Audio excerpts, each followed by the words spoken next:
హోషేయ గ్రంథం 6వ అధ్యాయం 6వ వాక్యం ఏముంటుందంటే, నేను బలిని కోరును గాని కనికరముని కోరుచున్నాను.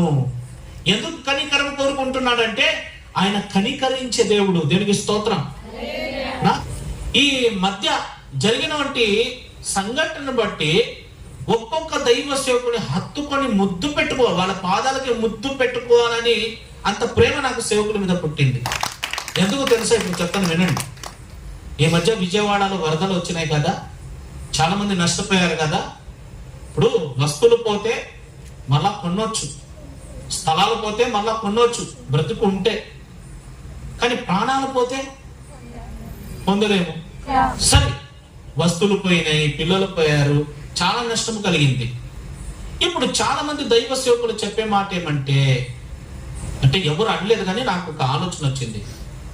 దైవ సేవకులు యేసు ప్రభు గురించి ఊరూరికి వెళ్ళి వీధి వీధికి వెళ్ళి యేసు ప్రభుని నమ్ముకోండి, యేసు ప్రభు నిజమైన దేవుడు, లోకరక్షకుడు, మారు మనసు పొందండి అని పత్రికలు ఇస్తుంటే, పాంప్లెట్ పంచి పెడుతుంటే ఎంత మంది సేవకుల్ని చిత్రహింస చేశారు. మీరు చూశారు యూట్యూబ్ లో.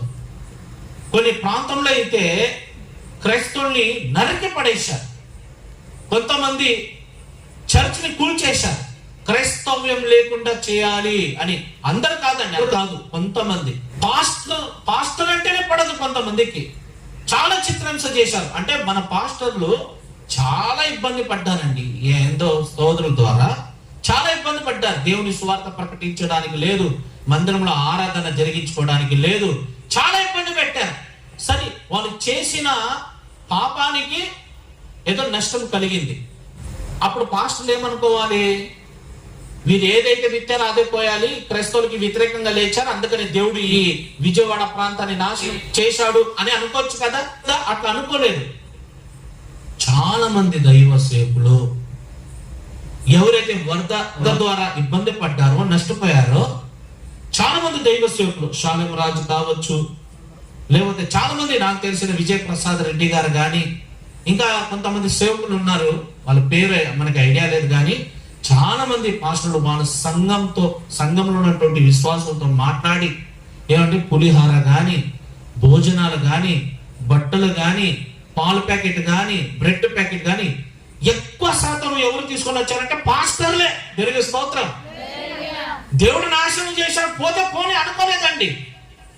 జాలి హృదయముతో కనికర్ర పడి చప్పలు కొట్టండి ఒకసారి. నిజమండి, దేవుడు అదే కోరుకుంటున్నాడు. నేను కనికరించే దేవుడిని కాబట్టి మీరు కూడా కనికరించండి. దైవ సేవకులు, చాలా మంది దైవ సేవకులు మరి వరదకి ఇబ్బంది పడినటువంటి ప్రజలకి కావాల్సినటువంటి ఆహార పానీయాన్ని తీసుకొని వచ్చి వారికి అందిస్తుంటే నేను వీడియోలో చూస్తుంటే నా కంట్లో కన్నీళ్ళు కారేందండి. నాకు ఒక్కొక్క దైవ సేవకుని అలా కాలు పట్టుకొని ముద్దు పెట్టుకోవాలనిపించిందండి నాకు.